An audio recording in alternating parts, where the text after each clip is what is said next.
Oke, selamat datang di News Channel. Di video kali ini kami akan membahas anime Jujutsu Kaisen episode 9. Sebuah episode yang memunculkan sekaligus memperkenalkan karakter favorit Gege Akutami yang bernama Kento Nanami. Di mana cerita tentang Nanami di sini sekaligus memperkenalkan calon teman Yuji dan calon musuh terberat Yuji. Ya, mereka berdua adalah Junpei serta Mahito. Dan seperti biasa, sebelum masuk ke dalam pembahasan, jangan lupa untuk klik like, share, subscribe, serta tekan tanda loncengnya juga ya. Terima kasih. Kemudian langsung saja, berikut ini adalah pembahasan anime Jujutsu Kaisen episode 9 yang sudah kami rangkum ke dalam beberapa hal menarik. Hal menarik pertama, di adegan pembuka kita diperlihatkan tentang sebuah adegan yang bertujuan untuk memperkenalkan Junpei. Di mana dari adegan ini bisa kita ambil kesimpulan bahwa Junpei sendiri adalah seorang murid SMA yang pendiam dan tidak memiliki teman. Lalu karena sifat tertutup dan pendiam yang dia miliki, dia pun memiliki kehidupan yang suram hingga membuatnya dikucilkan oleh murid lain. Lebih parahnya lagi, dia bahkan dijadikan sebagai objek pembulian oleh murid lain. Di mana dari apa yang dialami oleh Junpei selama ini, dia pun menjadi seseorang yang dapat memutuskan untuk membunuh semua orang yang membencinya dengan mudah. Namun dia tidak dapat memutuskan untuk membunuh orang yang dia benci. Ya, pada dasarnya Junpei adalah orang baik yang tersakiti dan hanyalah seorang murid SMA yang kesepian serta ingin memiliki seorang teman.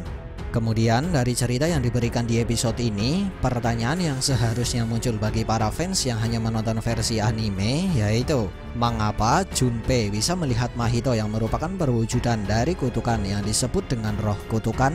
Padahal manusia biasa seharusnya tidak dapat melihat Mahito. Dan bagi yang sudah membaca manga harusnya udah tahulah mengapa hal ini bisa terjadi. Hal menarik kedua, perlu teman-teman ketahui bahwa kemunculan Mahito di depan Junpei merupakan bagian dari rencana yang dimiliki oleh Mahito. Di mana Mahito sendiri pada dasarnya memang memiliki sebuah rencana besar yang dia jalankan bersama dengan Geto dan yang lain. Dan apa yang dia lakukan di episode ini hanya bertujuan untuk mengarahkan atau memancing Nanami serta Yuji. Dan bila kalian penasaran apa alasan Mahito mengarahkan Yuji dan Nanami, silahkan tanyakan aja pada yang udah baca manga ya. Hal menarik ketiga, seperti apa yang diperlihatkan di sebuah adegan yang terjadi di bioskop, salah satu teknik yang dimiliki oleh Mahito adalah idol transfiguration, di mana dengan teknik ini Mahito dapat memanipulasi atau membentuk ulang jiwa seseorang. Dan hal ini bisa mengakibatkan perubahan bentuk fisik.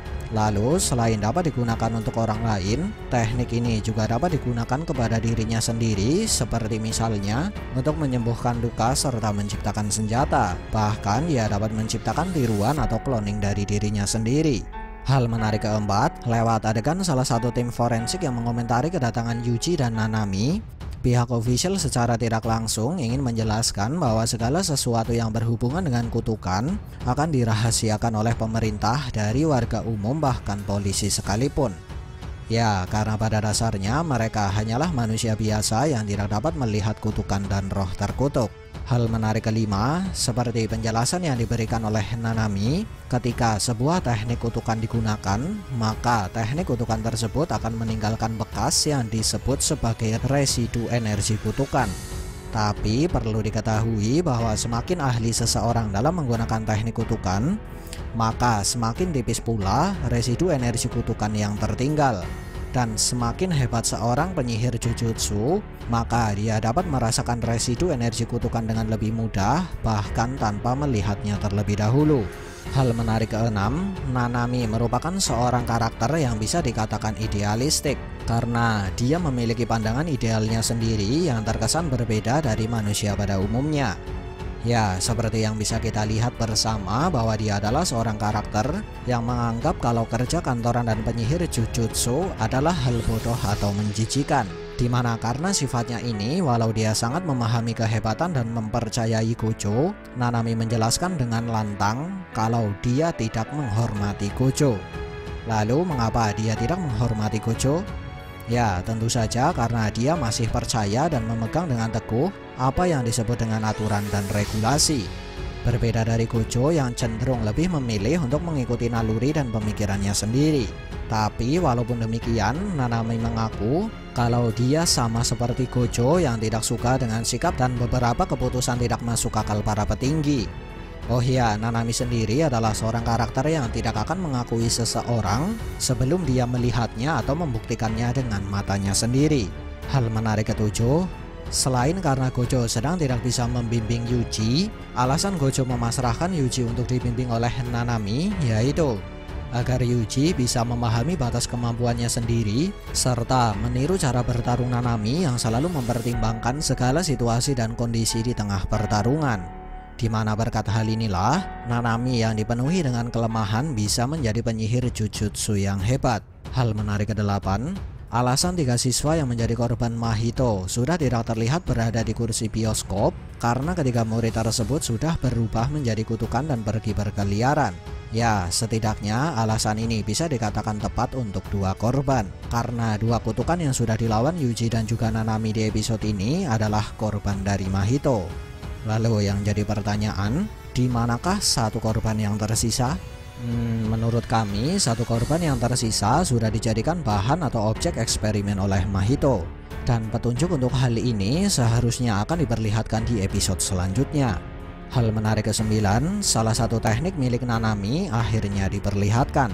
Di mana salah satu teknik Nanami yang diperlihatkan di episode ini adalah rasio teknik. Sebuah teknik kutukan yang bisa membuat pengguna menciptakan semacam titik lemah dari lawan dengan rasio 7:3, di mana dalam penerapannya pengguna akan melihat semacam garis yang terbagi menjadi 10 bagian atau 10 titik. Dan ketika pengguna menyerang titik dengan rasio 7:3, maka serangan yang dia lepaskan akan menjadi critical hit dan mengakibatkan kerusakan yang besar bagi target. Lalu perlu diketahui juga bahwa teknik ini bisa digunakan untuk menarget benda mati. Dan sedikit bocoran, Nanami sebenarnya masih memiliki beberapa teknik yang belum diperlihatkan di episode 9. Hal menarik ke-10, Yuji mendapatkan teknik baru setelah berlatih bersama dengan Gojo, di mana teknik baru Yuji ini bernama Divergent Fist. Sebuah teknik yang bisa membuat Yuji memberikan damage atau kerusakan ganda pada saat melepaskan sebuah pukulan.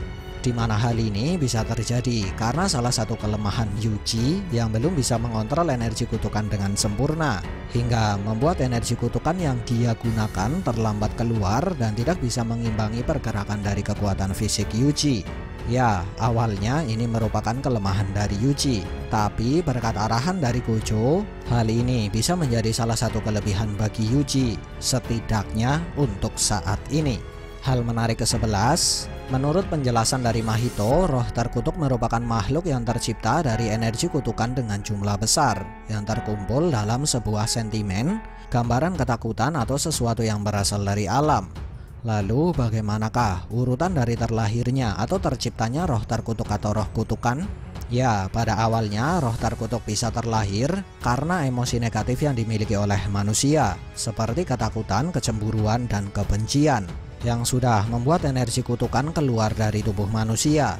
Lalu energi kutukan yang sudah terkumpul dalam jumlah besar kemudian memanifestasikan dirinya dalam bentuk roh terkutuk atau roh kutukan, di mana mereka cenderung akan lahir atau tercipta di daerah-daerah yang dipadati oleh manusia, seperti misalnya sekolah, rumah sakit, dan lain-lain. Ya, intinya tempat-tempat yang cenderung bisa menimbulkan banyak emosi negatif. Kemudian perlu diketahui juga ketika ada banyak manusia yang merasakan perasaan negatif karena hal yang sama, maka roh terkutuk yang akan terlahir atau tercipta akan cenderung membawa sentimen dari sesuatu yang ditakuti tersebut. Atau dengan kata lain, roh terkutuk tersebut akan menjadi perwujudan dari penyebab perasaan negatif tersebut. Nah, berdasar dari penjelasan inilah, maka bisa kita katakan bahwa pencipta atau penyebab terlahirnya roh terkutuk adalah manusia. Tidak hanya itu, dari sini bisa kita katakan juga kalau konsep di seri Jujutsu Kaisen terkesan mirip dengan konsep di seri Chainsaw Man. Bedanya, di seri Chainsaw Man, ketakutan manusia pada salah satu iblis bisa membuat salah satu iblis menjadi lebih kuat. Sedangkan di seri Jujutsu, semakin banyak jumlah manusia dan semakin besar ketakutan manusia pada sesuatu, maka semakin besar pula energi kutukan yang keluar dari tubuh manusia. Dan semakin besar energi kutukan yang terkumpul dalam satu sentimen, maka semakin kuat pula roh kutukan yang akan terlahir. Ke-12, Nanami sebenarnya sudah mengetahui kalau petunjuk yang ditinggalkan oleh Mahito hanyalah sebuah jebakan. Dan dia sebenarnya juga sudah mengetahui kalau peran dari Junpei hanya berguna untuk mengurangi jumlah penyihir Jujutsu yang masuk ke dalam jebakan Mahito, di mana hal ini dilakukan oleh Mahito agar dia dapat lebih mudah mengalahkan penyihir Jujutsu yang datang kepadanya. Oh iya, Mahito sengaja memancing penyihir Jujutsu karena dia ingin melakukan sebuah eksperimen dengan subjek penyihir Jujutsu. Lalu setelah Nanami masuk ke dalam jebakan Mahito, sanggupkah Nanami menghadapi Mahito? Dan seperti apakah pertarungan antara Nanami dan Mahito? Menarik untuk kita nantikan. Sekian dari kami and see ya.